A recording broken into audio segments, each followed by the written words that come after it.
Hello students, अब हम देखेंगे कीट परागण। परागण अपनी पिछली टॉपिक में, पिछली वीडियो में आप देख चुके हो। पांचवा भाग था। उसी पांचवें भाग का थोड़ा सा और हिस्सा रह गया था जो मैं इस पार्ट में बताता हूँ। ये भी पांचवी पार्ट है। परागण पढ़ रहे हैं हम, और किसके द्वारा? कीटों के माध्यम से होने वाले परागण को क्या बोलते हैं? कीट परागण कहते हैं। कुछ पादपों में इंसेक्ट या कीट के माध्यम से परागण होता है, उस परागण को कीट परागण कहते हैं। ठीक है। जो साल्विया में हम कीट परागण देखेंगे, साल्विया में, और साल्विया के अलावा अंजीर, गुलर, बरगद, पीपल, इन सब में भी कीट परागण देखते हैं। तो पहले हम साल्विया में कीट परागण देखते हैं। साल्विया जो है एक विशिष्ट रचना वाला पादप है जिसके कैलिक्स और करोला दोनों मिलकर के द्विओष्ठी रचना का निर्माण करते हैं, बाइलेबियल स्ट्रक्चर। ठीक है। कैलिक्स करोला दोनों मिलकर के कैसी रचना बना देते हैं? द्विओष्ठी रचना। इसके अंदर जो है दो प्रकार के स्टेमन, मतलब नर जननांग दो प्रकार के होते हैं, एक बड़ा और एक छोटा। तो जो बड़ा वाला स्टेमन होता है वो फर्टाइल होता है। फर्टाइल मतलब उर्वर प्रकृति का होता है, मतलब जनन क्षम होता है, जनन की क्षमता रखता है। और जो छोटा वाला स्टेमन होता है वो स्टेराइल होता है या बंध्य प्रकृति का होता है, मतलब ये प्रजनन या निषेचन की क्षमता नहीं रखता, परागण की क्रिया नहीं कर पाता ये। अब साल्विया में किसके माध्यम से हो रहा है? कीटों के माध्यम से हो रहा है। तो कीटों के माध्यम से हो रहा है परागण। तो पहला तो हम चित्र बताएंगे किसका? साल्विया के पौधे का। फिर साल्विया के पौधे में ये बड़ा वाला परागण स्टेमन दिख रहा है, एक छोटा स्टेमन भी रहता है। ठीक है। अब इस चित्र में आपको कीट बैठा हुआ दिख रहा है। तो पहले क्या होता है कि जब कोई भी कीट जो है इसका रस चूसने आता है, यहाँ पर बैठ करके इसका जब रस चूसता है, तो जब ये रस चूसता है इस पुष्प का, तो इस नर पुष्प या स्टेमन से परागकण निकल जाते हैं, और परागकण निकल करके इस कीट की शरीर पर, बहुत छोटे होते हैं परागकण, हल्के और छोटे होते हैं, तो इसके शरीर पर गिर जाते हैं। जब ये कीट जो है इस पुष्प का रस चूस लेता है और यहाँ से उड़ करके किसी दूसरे साल्विया के पुष्प पर जाता है, और साल्विया के पुष्प पर जाकर के किसी मादा पुष्प पर बैठता है, तो मादा पुष्प पर जाकर के ये बैठा है अगर कीट, तो मादा पुष्प का जब रस चूसेगा तो उसके शरीर पर गिरे हुए परागकण इस मादा पुष्प के कहाँ पर? स्टिग्मा पर पहुंच जाते हैं। फिर स्टिग्मा पर जब परागकण पहुंच गए तो परागकण यहाँ पर पराग नलिका का निर्माण करेंगे, वही सारी क्रिया वापस शुरू हो जाएगी। पराग नलिका बनेगी, पराग नलिका का पथ आएगा, फिर अंदर तक बीजांड तक पहुंचेंगे, फिर उसके केंद्र के एक सेल, और सब फर्टिलाइजेशन की क्रिया शुरू हो जाएगी। तो इस प्रकार परागण किसमें हो रहा है? साल्विया के पादप में। इसी प्रकार अंजीर, गुलर, बरगद, पीपल, इन सब में जो है एक विशिष्ट प्रकार का पुष्पक्रम पाया जाता है। इस विशिष्ट पुष्पक्रम को बोलते हैं हाइपेनथोडियम पुष्पक्रम। कौन सा वाला पुष्पक्रम? हाइपेनथोडियम पुष्पक्रम। अब ये याद रखना केवल कि जो अंजीर हो या गुलर हो या बरगद हो, उसका जो पुष्प है विशेष प्रकार का रूपांतरण या रूप लेकर के एक विशेष रचना बना लेता है। पुष्पक्रम का नाम तो बता दिया, हाइपेनथोडियम पुष्पक्रम। जब ये पुष्प इस प्रकार का रचना बना लेता है तो इस ऊपर वाले भाग को ऑस्कुलम, जो छिद्र है ना, उसको ऑस्कुलम कहा जाता है, और एक कप या प्याले नुमा पूरा पादप शरीर फ्लावर हो जाता है। इस फ्लावर में जो किनारे किनारे पर फ्लावर है, ये तो मेल फ्लावर होते हैं, किनारे किनारे के फ्लावर, और नीचे की साइड जो फ्लावर होते हैं नीचे की ओर, ये फीमेल फ्लावर होते हैं, नीचे की ओर। ठीक है। ऊपर किनारे किनारे पर मेल फ्लावर, नीचे अंदर की ओर कौन होता है? Female flower. अब इसमें एक विशेष प्रकार के कीट ब्लेस्टोफेगा, याद रखना, ब्लेस्टोफेगा मच्छर के समान दिखने वाला कीट है। इस कीट के माध्यम से क्या होता है? कीट परागण होता है, मतलब पर परागणी होता है। किसके द्वारा होता है? ब्लेस्टोफेगा नामक कीट के माध्यम से। ये कीट जो है इस ऑस्कुलम के माध्यम से शरीर के अंदर जाता है। अब नर पुष्प है, नर पुष्प में भी रस होता है, मादा पुष्प में भी रस होता है, पर ज्यादा रस कहाँ मिलेगा? मादा पुष्प में। तो ये कीट जो है कहाँ पहुंच जाता है?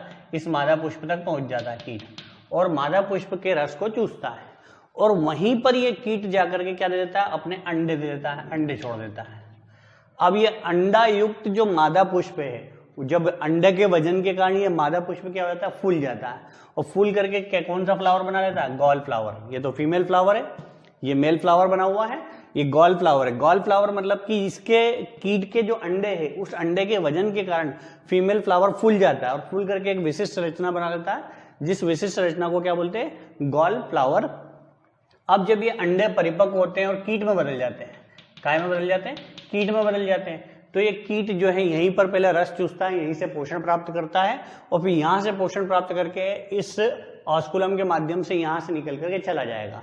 अब कहां जाएगा, अब किसी दूसरे पुष्प पर जाएगा, और किसी दूसरे पुष्प पर जैसे ही इसकी मम्मी पापा आए थे रस चूसने, वैसे ही ये भी कहीं और जाकर के किसी और पुष्प के अंदर जाकर के मादा पुष्प का रस चूसेगा। अगर फीमेल है तो वहां जाके अंडा दे देगा, और अंडे से फिर वापस से नया गॉल फ्लावर बन जाएगा, और गॉल फ्लावर बनने के बाद इस अंडे से वापस से बच्चे बनेंगे, और इस प्रकार ये क्रिया इनमें चलती रहेगी। तो ये कीट परागण दोनों इंपॉर्टेंट क्वेश्चन है। साल्विया में कीट परागण को समझाइए, और अंजीर में, गुलर में, बरगद। Good morning students. अब हम देखेंगे पुष्पी पादपों में लैंगिक जनन का चौथा चरण, निषेचन। ठीक है, शुरुआत में मैंने बताया था पुष्पी पादपों में स्टेप बाय स्टेप अलग अलग प्रोसेस होती है। पहले माइक्रोस्पोरोजेनेसिस, मेगास्पोरोजेनेसिस, गेमिट के निर्माण की क्रिया, फिर परागण बताया था, फिर जर्मिनेशन वगैरह, एक एक करके सारी चीज़ें बताई थी। अब हम देखते हैं निषेचन या फर्टिलाइजेशन। क्लास 12th का अपना सेकंड चैप्टर चल रहा है, 5वां पार्ट इसका है। इसके बाद एक पार्ट और बचा है, चैप्टर अपना कंप्लीट हो जाएगा। अभी लगभग सभी जने की गुड मॉर्निंग हो गई लगता है, पर फिर भी जो नहीं उठते हैं वो उठे ही नहीं है। शुरू करते हैं हम निषेचन या फर्टिलाइजेशन। निषेचन या फर्टिलाइजेशन क्या है, मेल गेमिट और फीमेल गेमिट, इन दोनों के संयुग्मन, संलयन या आपस में जनन की दृष्टि से संयोग करना क्या कहलाता है, निषेचन या फर्टिलाइजेशन कहलाता है। ठीक है, मेल गेमिट और फीमेल गेमिट के संयुग्मन या संयोजन या फ्यूजन की क्रिया को क्या बोल रहे हैं, फर्टिलाइजेशन या निषेचन कहा जाता है। निषेचन के बाद जो ये बीजांड है, ये बीजांड तो काय में बदल जाता है, बीजांड से मतलब ओव्यूल से तो सीड मतलब बीज बन जाता है।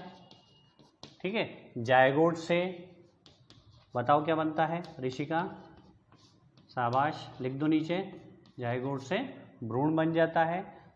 ठीक है, बीजांड से बीज, जायगोट से भ्रूण, और भ्रूण से शिशु पादप का निर्माण होता है, एक के बाद एक। और एक और अंडाशय से, आखिरी में क्या, अंडाशय से फल का निर्माण होगा। मेन दो बात याद रखना, अंडाशय से फल का निर्माण होता है, बीजांड से बीज, ये तो होनी ही है दोनों क्रियाएं जो होती हैं। तो निषेचन के बाद ही बीजांड से बीज बन जाएगा, अंडाशय से फल बन जाएगा। एक एनसीईआरटी में क्वेश्चन पूछते हैं कि पुष्पी पादपों में लैंगिक प्रजनन के बाद या निषेचन के बाद क्या क्या परिवर्तन आते हैं, तो ये 3-4 परिवर्तन लिख सकते हैं हम। बीजांड से किसका निर्माण हो जाता है, बीज का निर्माण हो जाता है। जायगोट विकसित होकर के भ्रूण में परिवर्तित हो जाता है, भ्रूण से शिशु पादप, और शिशु पादप से प्रौढ़ पादप का निर्माण होता है। और इसके अलावा जो है अंडाशय, ठीक है, ये अंडाशय, इस पूरे भाग को क्या बोला जाता है, अंडाशय कहा जाता है। इस अंडाशय के अंदर है ओव्यूल, अंडाशय से फल का निर्माण होता है। ये सब क्रियाएं कब होती है, फर्टिलाइजेशन या निषेचन के बाद। अब ये जो निषेचन या फर्टिलाइजेशन क्रिया है जो लगभग 5 चरणों में, लगभग क्या 5 चरणों में पूर्ण होती है। सबसे पहले चरण में पराग कणों का अंकुरण, सबसे पहले क्या होता है, पराग कणों का अंकुरण, germination of pollen tube, sorry pollen grain, पराग कण, पोलन ग्रेन का क्या होगा, जर्मिनेशन मतलब अंकुरण। अब जो पराग कण जो है नर पुष्प से होते हुए मादा पुष्प के स्टिग्मा पर पहुंचते हैं। स्टिग्मा पर मकरंद ग्रंथि है, मकरंद ग्रंथि से मकरंद नामक रस निकलता है, जिसके कारण यहाँ पर इसको पोषण मिलने लगता है और ये अंकुरण शुरू कर देता है। कौन, पराग कण स्टिग्मा पर।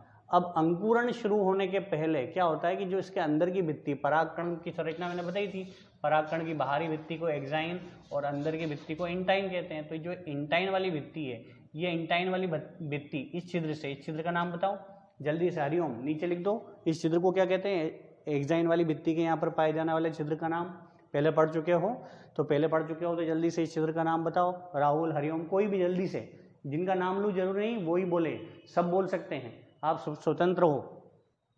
कमेंट बॉक्स में लिख दो इस छिद्र का नाम। एक्साइन पर पाए जाने वाला छिद्र 2-3 छिद्र पाए जाते हैं, ठीक है, कहीं 1 कहीं 2, कभी कभी 3 भी पाए जाते हैं। इस छिद्र से जो अंदर वाली झिल्ली है, सॉरी अंदर वाला आवरण जिसको इंटाइन कहते हैं, वो लंबाई में वृद्धि करके ऐसी नली नुमा रचना बनाता है। इस नली को बोलते हैं पराग नली, पराग नली, पोलन ट्यूब। इस के अंदर 2 केंद्रक होते हैं, या इसको मेल गैमेट बोलते हैं, मेल गैमेट फर्स्ट और मेल गैमेट सेकंड। जो मेल गैमेट फर्स्ट होता है वो छोटा होता है, याद रख लेना, मेल गैमेट फर्स्ट होता है वो छोटा होता है और मेल गैमेट सेकंड जो होता है वो बड़ा होता है, ठीक है। 2 केंद्रक है यहाँ पर, एक तो मेल गैमेट फर्स्ट का केंद्रक, एक मेल गैमेट सेकंड, 2 गैमेट है। अब पहला पॉइंट क्या बताया, पराग कणों का अंकुरण। तो जो इंटाइन वाली भित्ति है वो, हाँ ये जर्म पोर, सही लिखा बेटा राहुल, इस जर्म पोर से होकर के ये भित्ति लंबाई में वृद्धि करके यहाँ से होते हुए कहाँ पर प्रवेश कर जाती है, कौन से वाले भाग में प्रवेश करी, ओव्यूल में, और ओव्यूल से फिर आगे बढ़ेंगे, बाद में बात करेंगे कहाँ बढ़ेंगे। तो पहले क्या हुआ, पराग कणों का अंकुरण। स्टिग्मा पर पराग कणों को पोषक तत्व के मिलने के कारण इसकी आंतरिक जो दीवार है, आंतरिक भित्ति जिसका नाम है इंटाइन अंदर से निकल करके इस जर्म पोर जनन छिद्र से होते हुए एक लंबी पतली नलिका का निर्माण करता है। इस नलिका को बोलते हैं पराग नलिका। इस पराग नलिका के निर्माण को ही क्या कहा जाता है, पराग कणों का अंकुरण, जर्मिनेशन ऑफ पोलन ग्रेन। दूसरा आता है पराग नलिका का पथ, पराग नलिका पथ, पाथ ऑफ पोलन ट्यूब। अब पोलन ट्यूब का पथ, ये पराग नलिका है। पराग नलिका कहाँ गई है, पुष्पी पादप के अंदर जो मादा जननांग है, मादा जननांग के अंदर ओवरी, ओवरी से होते हुए कहाँ पर, बीजांड, और बीजांड के कौन से वाले सिरे में, याद रखना माइक्रोपाइल सिरे से ही प्रवेश होता है इस पराग नलिका का। माइक्रोपाइल सिरे से प्रवेश करते हुए अंदर गई, और अंदर यहाँ पर कौन है, ये भ्रूणकोश, भ्रूणकोश जिसके अंदर भ्रूण बनेगा, यहाँ से होते हुए कहाँ पहुँच जाएगी, ये पराग नलिका इस भ्रूणकोश के अंदर पहुँच जाएगी, ठीक है। इस भ्रूणकोश के अंदर जब पहुँचेगी तो यहाँ पर एक एग सेल है, कौन सी कोशिका है, एग सेल, और 2 सिनर्जिड्स से हैं, सहायक कोशिका है, ठीक है। अब इन तीनों को याद रखना, ये भी, इन तीनों को सम्मिलित रूप से एग एपरेटस, अंड उपकरण कहा जाता है। नई चीज मिल रही है, पुराने वालों को देख लो। एग एपरेटस या अंड उपकरण किसे कहते हैं, जो माइक्रोपाइल सिरे की ओर पाए जाने वाली तीनों कोशिका, कौन कौन सी तीनों कोशिका, एक तो एग सेल और 2 सिनर्जिड्स, इन तीनों को सम्मिलित रूप से अंड उपकरण या एग एपरेटस कहा जाता है। तो ये पराग नलिका यहाँ से होते हुए, इस माइक्रोपाइल सिरे से होते हुए इस भ्रूण कोश में प्रवेश कर जाती है। दूसरे स्टेप हो गया। दूसरे स्टेप के बाद तीसरा स्टेप, भ्रूण कोश में प्रवेश। किसका प्रवेश होगा, पराग नलिका का बता ही दिया। यहाँ से होकर के पराग नलिका इस पथ से होते हुए आखिरी में कहाँ पहुँचेगी, भ्रूण कोश में पहुँचेगी। अब भ्रूण कोश में यहाँ पर जो सिनर्जिड्स हैं, ये क्या हो जाती है, अवशेषी कोशिका के रूप में नष्ट हो जाती है जब ये अंदर प्रवेश करता है, ठीक है। इस भ्रूण कोश में जब प्रवेश कर गई है, अब यहाँ पर जो ये पराग नलिका क्या होगी, यहाँ पर एक छिद्र के माध्यम से अंदर से अपने दोनों गैमेट, मेल गैमेट फर्स्ट और सेकंड दोनों को निकाल देगी। तो चौथे नंबर पे क्या होगा, नर युग्मक का स्वतंत्र होना, नर युग्मक का स्वतंत्र होना, डिस्चार्ज ऑफ मेल गैमेट। यहाँ पर आकर के इस पोलन ट्यूब में नर गैमेट है, दोनों गैमेट इसके अंदर मौजूद है, वो यहाँ से होते हुए कहाँ पहुँच जाएंगे, इस पराग कोश के अंदर डिस्चार्ज हो जाएंगे अंदर आकर के। अब अंदर आकर के डिस्चार्ज हो गए तो यहाँ पर ये 2 केंद्रक हैं, ठीक है, सेकेंडरी न्यूक्लियाई बोलते हैं जिनको, इनको पोलर न्यूक्लियाई बोला जाता है। और ये पोलर न्यूक्लियाई जो है फर्टिलाइजेशन के बाद सेकेंडरी न्यूक्लियस का निर्माण कर लेते हैं। सेकेंडरी ये पोलर न्यूक्लियाई हैं, ध्यान रखना। पोलर न्यूक्लियाई जब फर्टिलाइजेशन की क्रिया हो जाती है तो फर्टिलाइजेशन की क्रिया के बाद ये सेकेंडरी न्यूक्लियस कहलाने लगते हैं। और इस सेल को बोला जाता है सेंट्रल सेल, ठीक है। एक सेल और 7 को, एक सेल ये, 3 सेल इधर और 3 सेल इधर, टोटल 7 कोशिका और 8 केंद्रक अवस्था दर्शा रहा है। ये पहले बता चुका हूँ सब कुछ मैं। 5वें नंबर पे, आखिरी नंबर पे आता है संयुग्मन, फ्यूजन, संयुग्मन या फ्यूजन। किस किस का फ्यूजन, मेल गैमेट और female gamete, male gamete first और फीमेल गैमेट मतलब एग सेल, दोनों का आपस में मिलना, क्या कहलाता है, फ्यूजन, या इसको सिनगेमी या सत्य निषेचन के नाम से भी जाना जाता है। अब यहाँ पर जब फ्यूजन होता है तो 2 बार फ्यूजन होएगा, वो अलग से बताऊंगा मैं। 2 बार फ्यूजन को डबल फर्टिलाइजेशन कहते हैं। तो अभी हुआ है हमारा निषेचन। निषेचन की प्रोसेस जो है 5 चरणों में पूरी हुई है। पूरी होने के बाद जो है संयुग्मन के बाद ये दोनों मेल फीमेल गैमेट मिल करके काय का निर्माण कर लेते हैं, जायगोट का निर्माण कर लेते हैं। और जायगोट से क्या बन जाएगा, भ्रूण। भ्रूण जो है विकसित होकर के शिशु पादप, शिशु पादप से प्रौढ़ पादप, और फिर एक विकसित नया पादप विकसित हो जाएगा। तो ये हुआ है निषेचन के विभिन्न चरण। अब आता है double fertilisation. Most important question है इस चैप्टर का, डबल फर्टिलाइजेशन। आवर्तबीजी पादपों का प्रमुख लक्षण है ये डबल फर्टिलाइजेशन या द्विनिषेचन। निषेचन, डबल फर्टिलाइजेशन, इसको त्रिक संलयन के नाम से भी जाना जाता है। त्रिक संलयन, ट्रिपल फ्यूजन, ठीक है। अब डबल फर्टिलाइजेशन जो है आवर्तबीजी पादपों का सबसे प्रमुख, सबसे महत्वपूर्ण लक्षण है डबल फर्टिलाइजेशन। केवल आवर्तबीजियों में ही पाया जाता है। इसके बारे में ग्रिग्नार्ड ने बताया था सबसे पहले, ग्रिग्नार्ड ने, और बाद में नवाज़-चीन ने इसका पूरा विस्तृत वर्णन करा था 1898 में। सन 1 गलती हो जाए तो देख लेना, ऋषि का कंफ्यूज मत होना, जो लिखा है वो सही लिखा है। द्विनिषेचन या डबल फर्टिलाइजेशन होता क्या है, ये है भ्रूण कोश। भ्रूण कोश के अंदर ये तो 2 होती हैं सिनर्जिड्स या सहायक कोशिकाएं, और बीच में होती है एक सेल, ठीक है। एक एग सेल है और 2 सिनर्जिड्स हैं। इन तीनों को संयुक्त रूप से याद रख लेना नाम, एग एपरेटस, एग एपरेटस कहा जाता है। बीच में 2 पोलर न्यूक्लियाई हैं, इनको क्या बोलते हैं, पीसी, पोलर न्यूक्लियाई, ध्रुवीय केंद्रक। ऊपर की ओर 3 कोशिकाएं, इन 3 कोशिकाओं का नाम क्या दिया है, तीनों कोशिकाओं को क्या कहते हैं, एंटीपोडियल सेल या प्रतिमुख कोशिकाएं। अब डबल फर्टिलाइजेशन में होता क्या है कि जब पराग नली से होते हुए, पराग कण माइक्रोपाइल सिरे से होते हुए यहाँ पर इस भ्रूण कोश में प्रवेश करते हैं, तो यहाँ पर मेल गैमेट फर्स्ट जो कि छोटा होता है, और छोटे के साथ साथ हैप्लाइड भी होता है। हैप्लाइड मतलब एन से दर्शाते हैं इसको। मेल गैमेट फर्स्ट जो है इस एग सेल से, मतलब फीमेल गैमेट मतलब एग सेल से मिल जाता है, और क्या बनता है, जायगोट का निर्माण करता है। इसको सत्य निषेचन या सिनगेमी कहा जाता है। तो ये पहला फर्टिलाइजेशन हुआ। दूसरा फर्टिलाइजेशन, अब इसके अंदर से 2 मेल गैमेट आ रहे हैं, एक तो बड़ा और एक छोटा, मेल गैमेट फर्स्ट और male gamete second. Male gamete first जो है हैप्लाइड है, जो कि हैप्लाइड ही एग सेल से फर्टिलाइज होकर के, मिल करके, संयुग्मित होकर के क्या बना लेता है, जायगोट का निर्माण कर लेता है। मेल गैमेट सेकंड जो कि बड़ा होता है, ठीक है, मेल गैमेट सेकंड जो कि बड़ा होता है और डिप्लाइड होता है, ठीक है, 2n वाला होता है डिप्लाइड मेल गैमेट, सॉरी ये भी हैप्लाइड ही है। और ये मिलता किससे है, ये प्लस मिल जाता है इससे पोलर न्यूक्लियाई से। ये पोलर न्यूक्लियाई जो है फर्टिलाइजेशन के समय याद रखना PEN का निर्माण करता है, ये सेकेंडरी न्यूक्लियस का निर्माण कर लेता है। किसका निर्माण कर लेता है, सेकेंडरी न्यूक्लियस। कौन, पोलर न्यूक्लियाई मिलकर के। ये सेंट्रल सेल है, इसके अंदर सेकेंडरी न्यूक्लियस बन जाते हैं, द्वितीयक केंद्रक। अब ये सेकेंडरी न्यूक्लियस जो कि कैसा है, डिप्लाइड है, 2n और n मिलकर के क्या 3n क्या बना लेते हैं यहाँ पर, एंडोस्पर्म मतलब भ्रूण पोष, जिससे भ्रूण को क्या मिलेगा, पोषण मिलेगा। अब यहाँ पर एक बार फर्टिलाइजेशन हुआ, फिर यहाँ पर दूसरी बार फर्टिलाइजेशन हुआ, तो ये 2 बार फर्टिलाइजेशन हुआ, इसलिए इस क्रिया का नाम क्या रखा है, डबल फर्टिलाइजेशन। और त्रिक संलयन क्यों, क्योंकि यहाँ पर 3 न्यूक्लियाई आपस में मिलकर के ट्रिपलेट एंडोस्पर्म मतलब भ्रूण कोश का निर्माण करते हैं। पहले भ्रूण कोश का केंद्रक बनता है, तीनों केंद्रक मिक्स होकर के भ्रूण कोश का केंद्रक बनाते हैं। प्राइमरी एंडोस्पर्म न्यूक्लियस बनता है पहले, ठीक है, और जब कंप्लीट हो जाती क्रिया तो ये प्राइमरी एंडोस्पर्म न्यूक्लियस जो है प्राइमरी एंडोस्पर्म सेल, एंडोस्पर्म कोशिका का निर्माण कर लेता है। अब ये इसके द्वारा क्या प्राप्त होता है, भ्रूण को पोषण प्राप्त होता है। सबसे अंदर बनता है भ्रूण, सबसे अंदर कौन बनेगा, याद रखना भ्रूण, भ्रूण के बाद भ्रूण कोश, और ये है भ्रूण कोश, ठीक है। अंदर एम्ब्रियो, पहले जायगोट काय में बदल जाएगा, एम्ब्रियो में। उसके चारों ओर है भ्रूण पोष, जिससे कि इस भ्रूण को पोषण मिलेगा। और भ्रूण कोश, और भ्रूण कहाँ पर है? इस भ्रूण कोश के अंदर।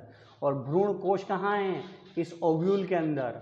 और ओव्यूल कहाँ है? अंडाशय के अंदर। जल्दी से कौन? अंकित लिख के बता दो बेटा, एक के बाद एक स्टेप। सबसे अंदर क्या है, फिर उसके बाद क्या है, फिर उसके बाद क्या है, फिर उसके बाद क्या है, उसके बाद क्या है, फटाफट लिख देना। एक बार मैं और बताता हूँ। सबसे अंदर तो रहेगा भ्रूण, ठीक है। भ्रूण किसके अंदर है? भ्रूण कोश के अंदर है, जिससे उसको पोषण मिलेगा। भ्रूण कोश से पोषण मिल रहा है, इसलिए उसको भ्रूण कोश नाम दे दिया। यह है भ्रूण कोश के अंदर, ठीक है। भ्रूण कोश के अंदर, एम्ब्रियो सेक के अंदर। एम्ब्रियो सेक किसके अंदर है? ओव्यूल के अंदर। और ओव्यूल किसके अंदर है? ओवरी के अंदर। और ओवरी किसका एक भाग है? मादा जननांग का एक भाग है ओवरी, ठीक है। तो ये हो गया डबल फर्टिलाइजेशन।